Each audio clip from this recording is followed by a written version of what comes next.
네, 반갑습니다. 네, 오늘 사모님 기도 진짜 고맙습니다. 하나님의 마음이 또 저를 향한 또 우리의 만남에 대한 하나님의 마음이 그 기도 속에 다 들어있다고 생각합니다.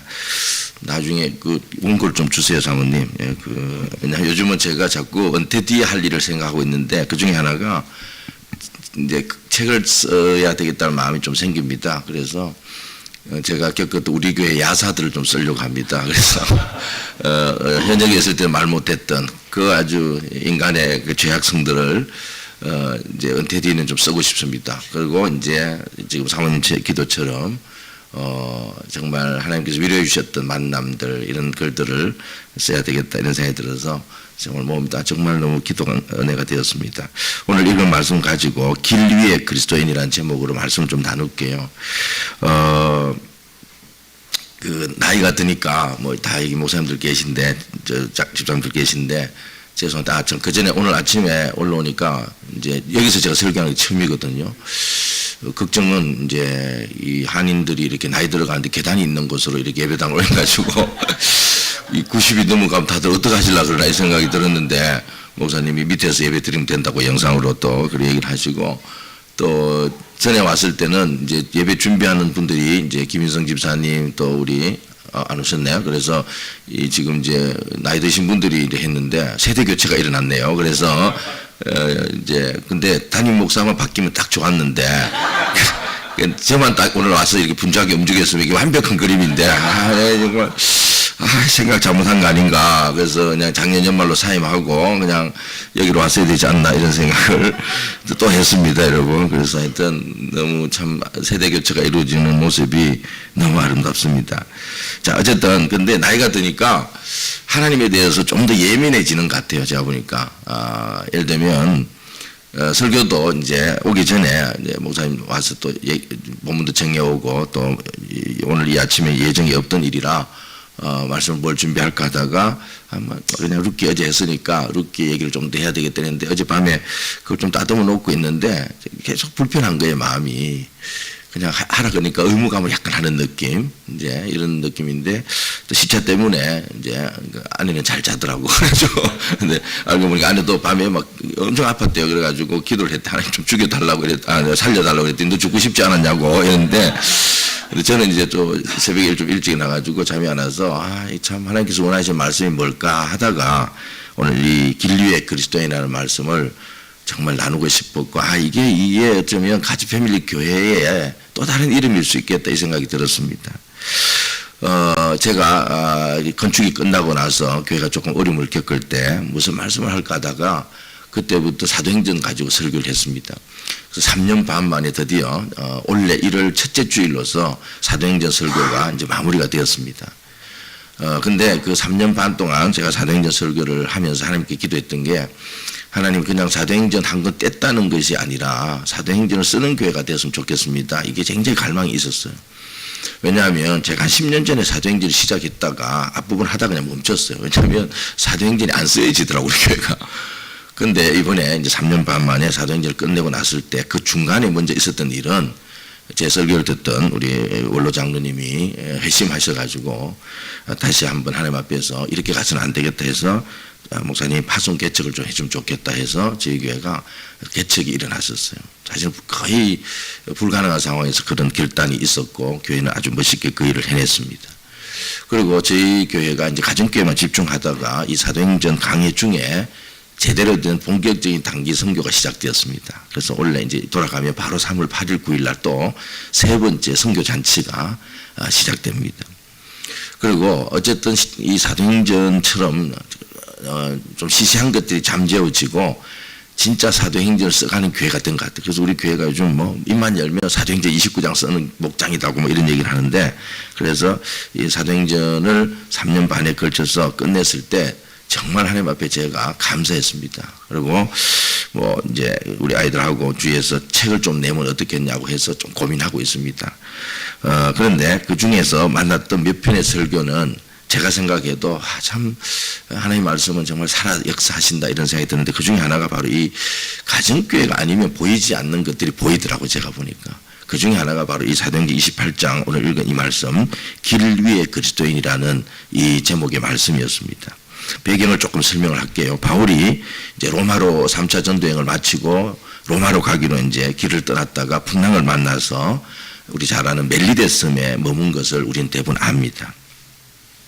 거기서 이제 겨울을 지나고 나서 봄이 되어서 다시 이제 출항을 시작한 것이 오늘 이야기입니다. 오늘 본문은 이제 멜리데 섬을 출항한 후에 여정을 누가가 우리에게 보여주는데 이제 소위 그 로마 입구까지 도착한 이야기입니다. 11절 말씀을 다시 한번 띄워주실래요? 석 달 뒤에 우리는 그 섬에서 겨울을 난 디오스쿠르라는 이름이 붙은 알렉산드리아 배를 타고 떠났다.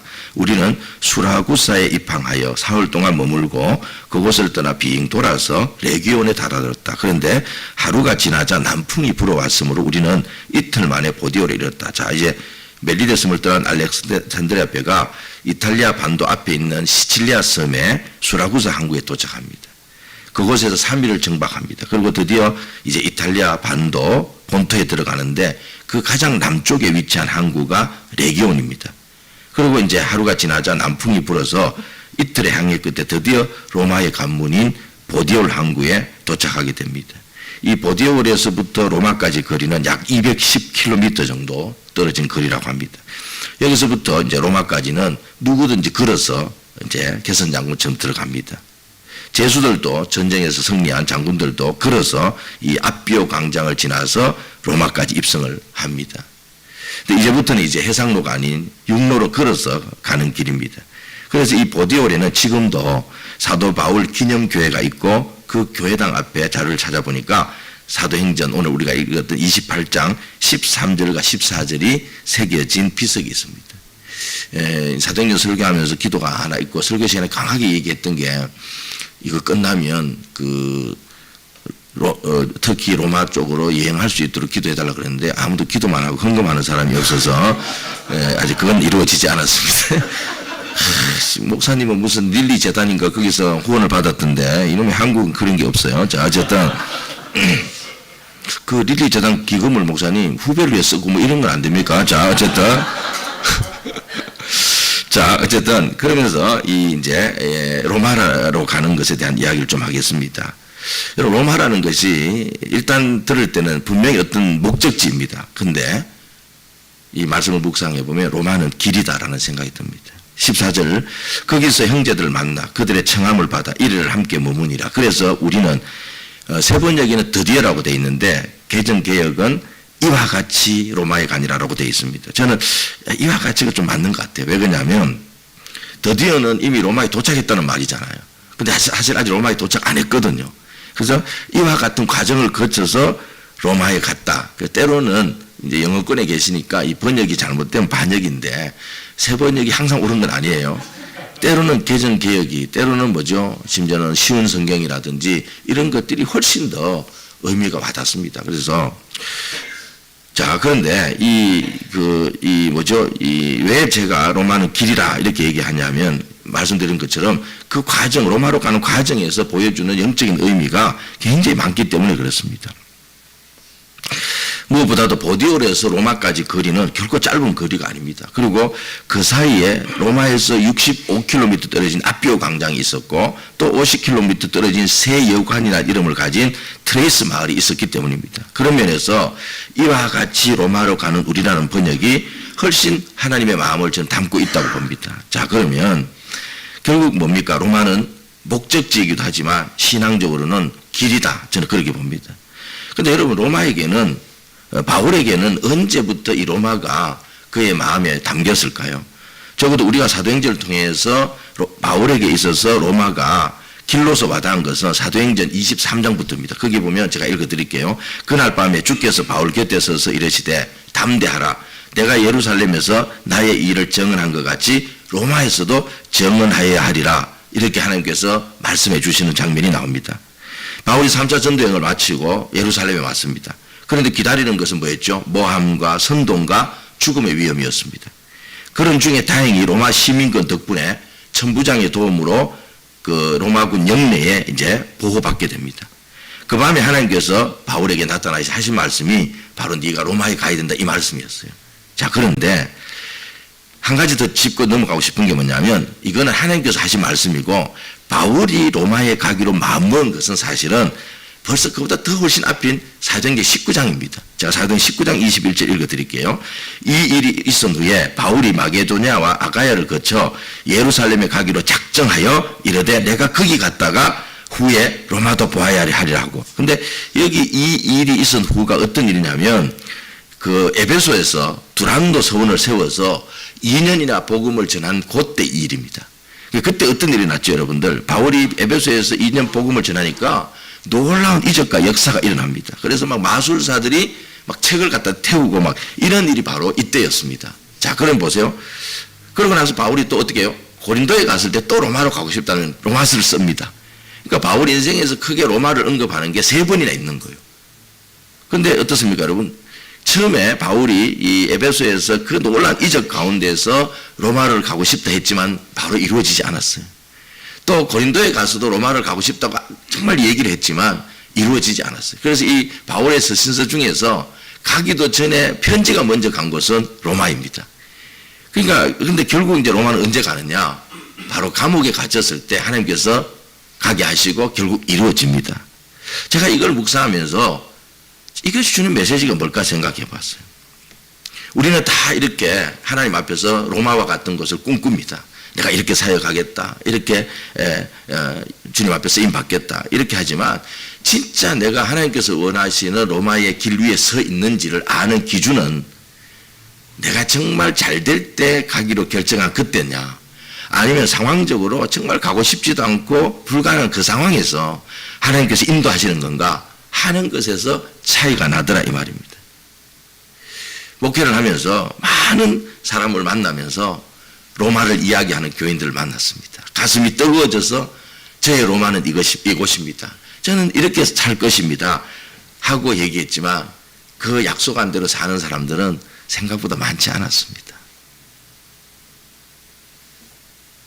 왜 그들이 말한 그렇게 심지어는 하나님께서 주신 로마라고 얘기하면서도 왜 못 이뤄냈을까 생각해 보니까 그것은 바로 내가 가고 싶은 때와 내가 가고 싶은 로마의 길이 있는 반면에 사실은 하나님께서 원하는 때와 하나님께서 가게 하시는 그 길이 다르더라 이 말입니다. 내가 계획도 할 수 있고 작정도 할 수 있고 꿈도 꿀 수 있지만 중요한 것은 하나님의 사인인 줄 믿습니다. 하나님께서 하게 하실 때 그게 진짜 우리가 로마에 들어선 때고 로마의 길 위에 있는 때다. 저는 그렇게 생각합니다. 그렇다면 이제 로마로 가는 길 위에 성도의 삶은 어떠한지 살펴보겠어요. 제가 오늘 새벽에 일어나서 이 말씀을 마음에 주실 때 여러분이 로마로 가는 길 위에 있는 교회나 그리스도인이 아니어서 이 말씀을 도전하는 게 아니고 제가 본 가즈 패밀리 교회는 이미 길 위에 선 교회였어요. 근데 그걸 모르고 갈 때에는 좀 힘드는데 알고 가면 짐이 가벼워지는 줄 믿습니다. 이후에 가즈 패밀리 교회가 또 여러분들이 바로 우리는 이미 로마로 가는 길 위에 있는 교회였고 하나님께서 우리를 그렇게 써주시고 계시구나 라는 것을 알고 가셨으면 좋겠어요. 그런 마음으로 이 말씀을 준비했습니다. 오늘 우리는 로마로 가는 길 위에 사람들이 살아가는 방식을 짧게 한 3가지로 나눠볼게요. 14절 상반절에 이제 띄워보세요. 거기에서 형제들을 만나 그들의 청함을 받아 1회를 함께 머무니라. 자, 바울은 항해의 마지막 종착지인 보디올에 상륙한 바울은 바로 로마로 가지 않습니다. 사실 이 평소에 바울의 성격은 굉장히 목표지향적인 사람입니다. 기질적으로도. 그럼 뭐죠? 아마 그는 보통 같았으면 그냥 내리자마자 바로 로마로 갔을 겁니다. 그런데 그는 뭐죠? 이 보디올이라는 동네에서 7일 동안이나 더 머물고 있습니다. 그 이유가 뭡니까? 성경은 보디올의 그리스도인들이 바울이 상륙했다는 소식을 듣고 바울을 찾아왔기 때문입니다. 그렇다면 바울은 이 7일 동안 무엇을 하면서 머물렀을까요? 그는 지금까지 그랬던 것처럼 보디올의 성도들의 가정을 돌아가면서 머물렀을 것입니다. 어쩌면 이 일해 동안 보디올 성도들의 가정을 돌아가면서 묵었을지도 모릅니다. 우리가 이미 알고 있는 것처럼 당시의 교회는 모두 가정교회였습니다. 별도의 예배당 없이 그리스도인들이 누군가의 가정에서 함께 모여 예배를 드린 것입니다. 우리의 목장처럼. 보디올에서 바울이 묵은 가정에는 그 가정에 소속된 성도, 즉 목원들이 모여들었을 것이고 바울은 그들을 신방했을 겁니다. 신방이 다른 게 아닙니다. 함께 식사를 나누고 찬양하고 기도하면서 질문을 하면 말씀과 믿음으로 답을 해주는 것입니다. 이것이 바로 로마로 가는 길 위에서 바울이 그랬고 또 우리가 살아가야 될 성도의 삶의 모습인 줄 믿습니다. 그러나 또 바울만 보면 안 됩니다. 보디올의 성도들이 집을 오픈해 주지 않았으면 바울의 이 신방은 불가능한 일입니다. 그러면서 이 보디올의 그리스도인들 역시 로마로 가는 길 위에 있는 사람들이었습니다. 사실은 그 로마에서 살던 유대인들의 삶이 지금 이 미국 땅에서 사는 한인들의 삶하고 닮아 있습니다. 어쩌면 그들이야말로 진짜 로마라는 길 위에 살아가고 있는 사람들입니다. 유대인들이 로마라는 제국에서 이민자로 살아가는 것도 힘든 일이었습니다. 그런데 거기서 이 유대인이면서 또 율법이 아닌 복음을 붙잡고 살아가는 것은 더 큰 이중고였습니다. 그런 상황에서 심지어 제수의 신분으로 로마의 이탈리아 반도에 내린 바울을 먹여주고 재워준다는 것은 어떤 면에서는 좀 부담도 되고 위험도 감내하는 일이었을 것입니다. 그런데 그들은 바울을 환대하고 재워주고 먹여주고 바울과 함께합니다. 왜 이것이 가능했을까요?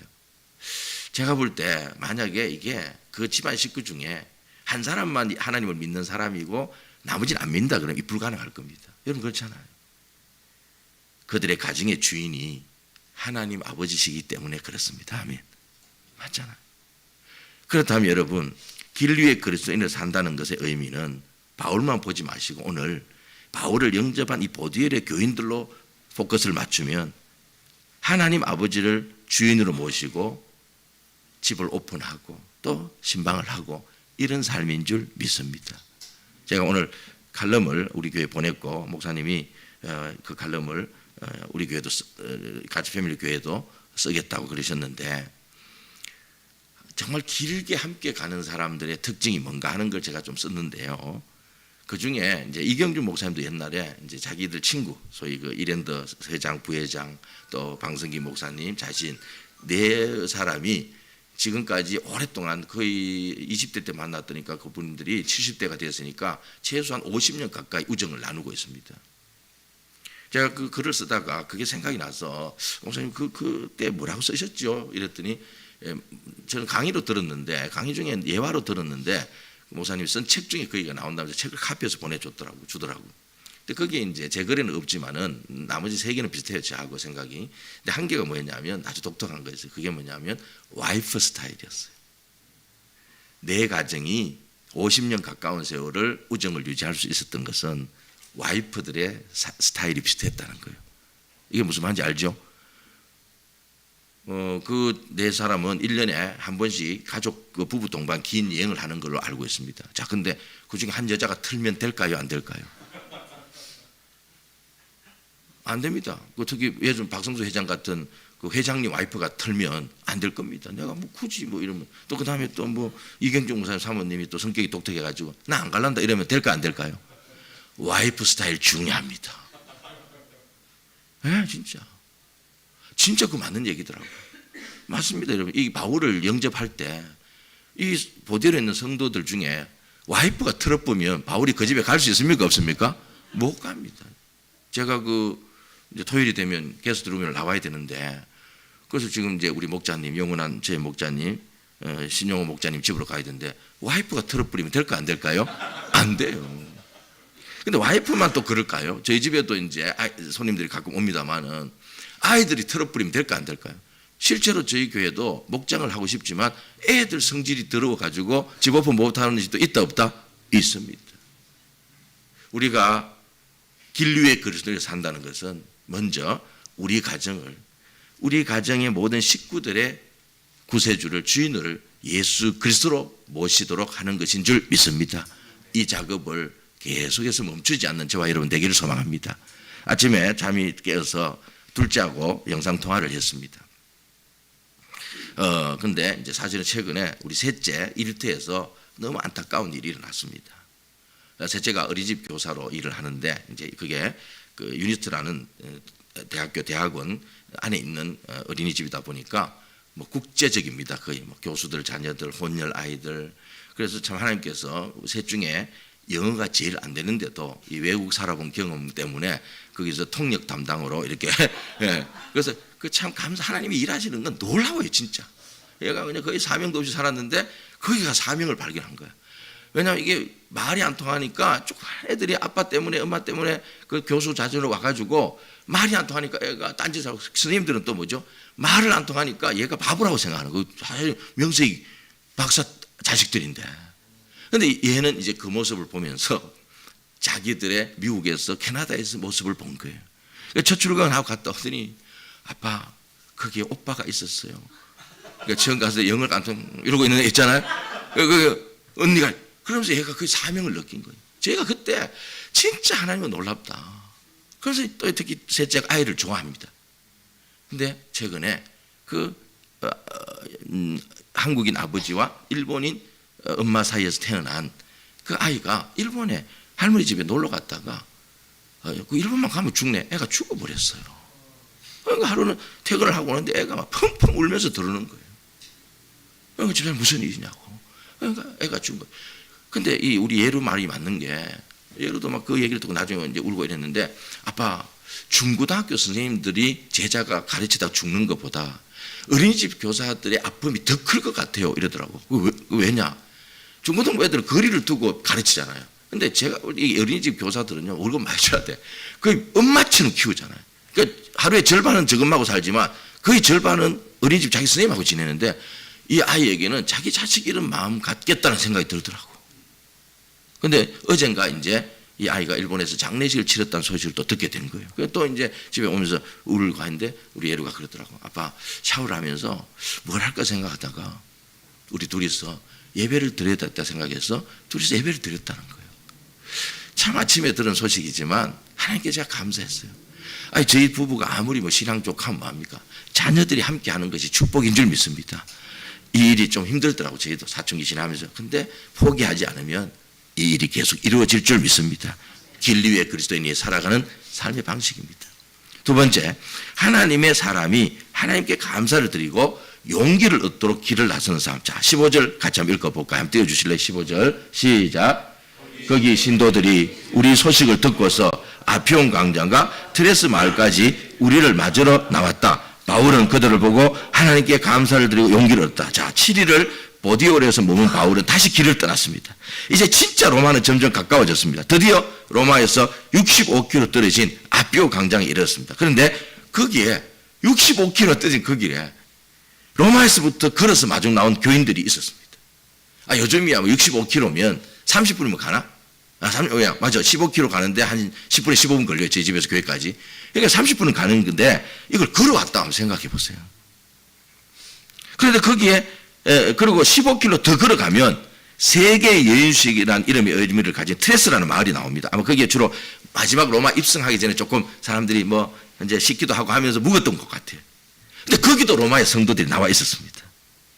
어떻게 이게 가능했을까요? 로마의 그리스도인들이 바울이 보디올에 머무는 7일 동안 그들은 로마에 있는 자신과 로마에 있는 믿지 않는 자들을 위해서 죽음을 각오하고 있는 바울을 위해서 어떻게 하면 조금이나마 위로가 될까? 제가 볼 때는 회의를 했던 것 같아요. 그래서 그들은 두 그룹으로 나누어서 바울을 영접하러 나가자. 그래서 일지는 65km 떨어진 아피오 광장, 그 다음에 당신들은 트레스, 이렇게 했던 것 같아요. 정말 이거 묵상하는데 너무너무 아름다웠어요. 처음에는 이 본문을 잡았을 때 도대체 뭘 말씀하시려나. 그래서 다른 목사님 설교 찾아보니까 대부분 그냥 넘어갔더라고. 나도 그러고 싶은데 하나님 자꾸 마음에 넌 좀 달라야 되지 않냐? 뭐 자꾸 너 여기 뭔가 있는 것 같아. 제가 그때 사실 이 설교가 나와서 우리 그 교인들 중에 특히 선교단체 출신들이 또 말씀 쪼개는 거 좋아하잖아요. 이 친구들이 그러더라고. 목사님 최고였다는 거예요. 정말 저도 이때 은혜 많이 받았어요. 무슨 말입니까? 정말 우리가 로마라는 길 위에 있는 그리스도인으로 살아가는 방식 중에 하나는 뭐냐? 하나님을 위해서 일하는 사람의 그 사람들을 위해서 용기를 주고 길을 나서는 사람이 되는 것인 줄 믿습니다. 근데 이게 알고 보면 뭐예요? 가정교회 목자 목녀들하고 특별히 뭐지 한국보다는 이 이민교회 목자 목녀님들이 하고 있는 일이에요. 휴턴 서울교회가 그렇고 같이 패밀리 교회가 제 눈에 들어와요. 고맙습니다, 여러분.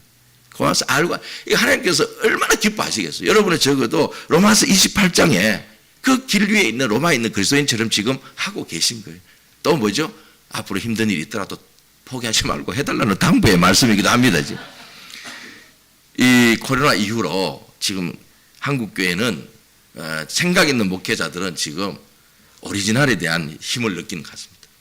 그래서 지금 휴턴 서울교회를 엄청 갑니다. 특히 저도 거기 일조하고 있습니다. 엄청 제가 보내고 있습니다. 휴턴 서울교회 배워라.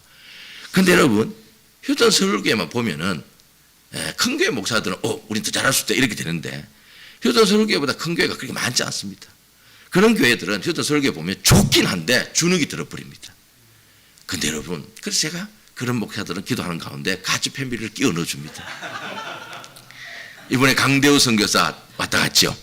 제가 본의 아니게 목사님은 아프리카, 제 인생에 미엄자 몽골은 없었습니다. 근데 2024년부터 갑자기 하나님께서 저희 교회를 몰아가시면서 제가 몽골 이 LA 다음으로 또 캐나다는 가정교회가 없으니 별로 관심이 없는데 LA 가지 패밀리 교회 다음으로 제가 사랑하는 데가 몽골이 되어버렸습니다. 그건 진짜 하나님께서 하신 일이에요. 그래서 이 강대호 선교사를 제가 좀 세워주고 싶어서 이제 목회자 세미나도 저희 교회에서 하고 평기도 세미나를 몽골 사람 초청해 3번을 했습니다. 작년에만. 그러면서 이 강대호 선교사를 좀 더 이렇게 가정교회 눈을 뜨게 해주고 싶어서 저희가 후원을 해서 이번에 연수를 보냈습니다. 그리고 여기를 집어넣었는데 저희 교회 와서 딱 첫 마디가 그거였어요. 목사님, 가지 패밀리 교회를 안 갔으면 저는 가정교회를 좋긴 하지만 못했을 것 같아요. 휴턴 서울교회에서 봤을 때 좋긴 한데 자신이 없더래요. 그런데 가지 패밀리 교회 와서 유 목사님과 여러분을 만나고 나니까 나도 할 수 있겠다는 생각이 들었다는 거예요. 진짜 그분의 고백이 절대 폄하할 생각 없어요. 왜? 한 단계 한 발 앞서가는 사람을 만나야 돼요. 저희 교회 이미 와도 정말 너무 이렇게 개척교회 목사들이나 시작하는 목사님들은 엄두를 못 내요, 사실은. 여러분, 진짜 여러분이 많은 사람들이 용기를 주고 있다는 걸 아십니까? 저희 교회도 이제 다시 시작하려고 합니다. 그래서 10월 달에 저 휴턴은 평신도들 이제 데려가는 초기에 제가 가정교회 하면서 5년을 이 작업을 했는데 저는 그것이 제가 제일 잘한 일 중에 하나로 생각합니다. 오리지널을 보여준 것. 내지는 이 긴 10몇 시간의 비행기를 타고 온 희생만큼 하나님이 만져주시더라고. 그래서 최 목사님 말 따라 휴턴이나 뭐 가지 패밀리나 다운교는 뭐가 다르다고. 근데 그 희생 때문에 하나님께서 은혜를 주시는 것 같아요. 그래서 목사님이 의도가 보여요. 힘드신지 LA는 오지 말고 라스베가스로 갔어. 그랜드 캐니언을 보고 휴턴 갔다가 돌아가라는 거야. 근데 우리 교인들이 이 휴턴만 보면 안 됩니다. 같이 패밀리를 봐야 됩니다. 왜냐하면 우리는 앞으로 교회를 3개를 나눠야 되기 때문에 작은 것이 아름답다는 걸 봐야 돼요. 특히 여러분 교회는 정말 좋은 목사님도 계시지만 사실은 작은 교회 치고는 괜찮은 리더그룹 집사님들이 있습니다. 이걸 봐야 돼요. 그래서 목사님은 그런 의도를 비추셨지만 저는 라스베가스 갔다가 휴턴 갔다가 LA 왔어 돌아가는 걸로 확정을 지었습니다. 그랬더니 목사님 그때 없다 그러더라고. 뭐 없으면 어떡해요? 여러분이 해줘야지 2배로. 근데 이제 어제 우리 지금 또 휴턴에 와 있는 울산에 있는 우리 이제 후임 목사 교회 제가 후배들이 이제 많아져 버렸어요. 그래서 거기도 또 연수를 보냈는데 나는 자꾸 이제 목사님 같이 하자 이래도 아니다 너희끼리 해봐라 뭐 이랬는데 어제 통화를 하면서 목사님의 계획은 뭡니까 10월 달에 저희 그냥 같이 하면 안 되겠습니까? 그러니까 이게 그래서 내가 안 된다. 왜냐하면 가지 패밀리 밴이 14인승이라서 2개를 합치면은 어렵다 이랬더니 밴은 저희들이 빌릴게요 이러더라고. 이 속 시끄러워 죽겠더라고. 그래서 내가 아니다 이게 너무 과하면은 이 교회 부담을 너무 준다. 그래서 이게 따로 움직이는 게 좋다 이러고 있는데 걱정입니다. 하나님께서 이 본문을 주신 이유가 다 있네. 근데 어제 또 한 목사가 또 메일을 이수관 목사님에게 보내는 메일을 저한테 첨부를 했어요. 울산에 한국 가정교회 안에 꽤 큰 교회 중에 탑3 안에 들어가는 교회가 또 있습니다. 그게 시민교회입니다. 거기 또 목사가 바뀌었습니다. 그 후배가 저를 많이 따릅니다. 제가 이렇게 휴스턴에 이번에도 6가정을 보냈거든요. 목회자 가정을 거의. 그 보낼 수 있는 이유는 그 시민교회 때문입니다. 이 친구가 이제 거기에는 뭐 추수감사 헌금도 많이 나오잖아요.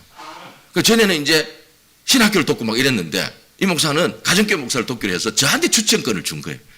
목사님 휴턴에 연수 보낼 수 있는 비행기 경비를 댈 테니까 목사님이 추천해달라. 그래서 제가 이렇게 보낼 수 있게 됐는데 이 친구들이 그 교회가 가정교회 한 지를 우리가 좀 빨리 했기 때문에 20주년이 되는 거예요. 그러면서 이제 2월 달에 원래는 중직자들 데리고 가기로 했는데 이수관 목사님이 그때 와봐야 해줄 게 없다.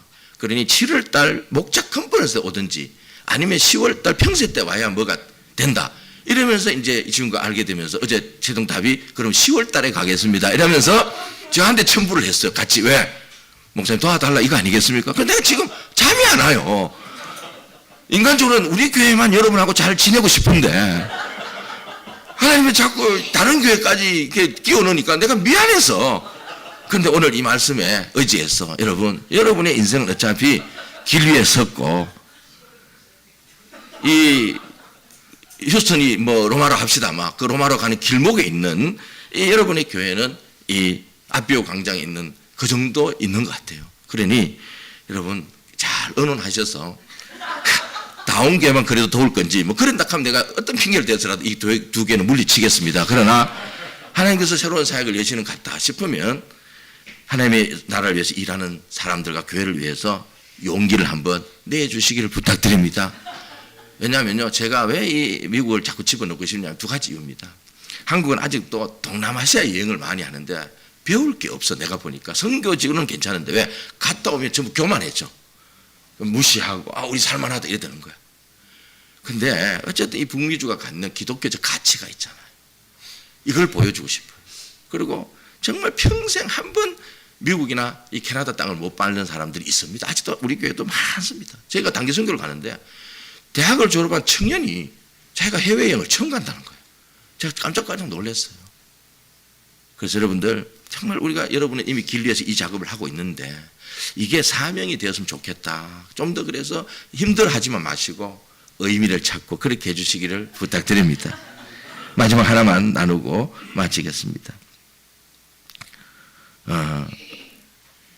그게 다네요. 그래서 너무 긴장했던 것 같아요. 그래서 말씀 뵙겠습니다. 여러분, 오늘 한국교회를 보고 있으면 사실은 뭐죠? 너무나도 서로 힘을 빼고 있습니다.